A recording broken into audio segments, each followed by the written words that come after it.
but there was no time to process bad things, and there were a lot of bad things happening really on a daily basis. So the only coping mechanism was no coping mechanism, which is to stuff that down. Unfortunately, what I learned is that you can only stuff so much down, and eventually that box you're trying to fill up, it does fill, and which again, I think that's what leads to, the crazy suicide rate. Depending on who you ask, it's between 17 and 22 veterans a day that are taking their own lives. So knowing that right there tells you that an adjustment needs to be made, I think. And maybe that bottling up, maybe that's what that leads to a lot of times, is addictions and self-destruction. When you've been exposed to an environment which is truly life or death, gray area doesn't exist much in combat or in the military in general. However, the civilian world is full of gray area in which you have to operate. And so going from the mindset of everything being life or death, when truly it really is. Truly every single thing does come down to someone potentially living or dying. And then you leave that and you have to transition into a world where people maybe don't have that same mindset. It's hard to turn off. Yeah. And I think it's really hard to turn off after you've seen the death side of it. And so I think, like a lot of veterans, I had my series of ups and downs and found relief through less than helpful means, I think, at a lot of times.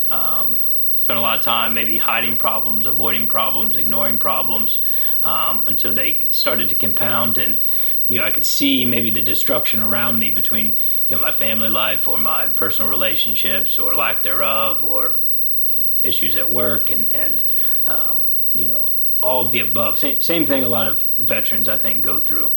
And then it came to a point where it was time to start making some changes, or I really probably was only going to either end up in jail or dead. I started focusing on some solutions, some ways to help manage. Started getting the proper care at the VA and implementing some veteran peer support, which I avoided for a lot of time. But starting to reconnect with veterans really helps you maybe feel less alone a lot of times. Found Leashes of Valor and kind of started volunteering and saw some of the other veterans, saw the community of people that they were bringing together.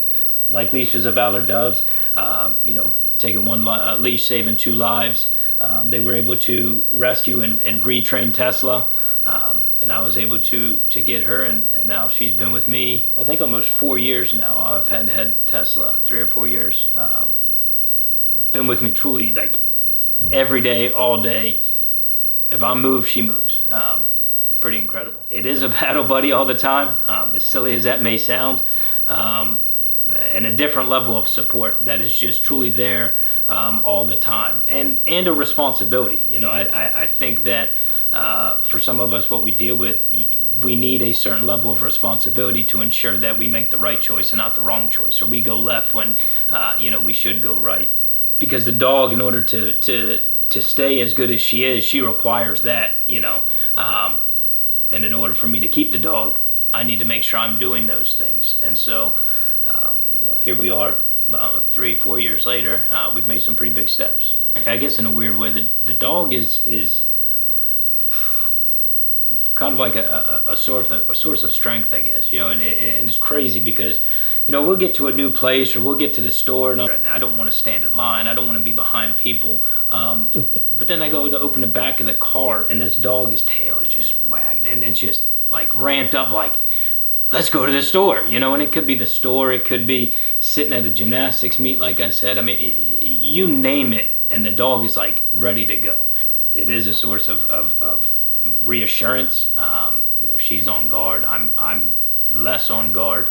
It's not easy. Getting a service dog is tough, and again, it's a commitment to getting better, because the dog does not solve all of the problems, but it makes it possible for you to maybe start trying to solve those problems yourself.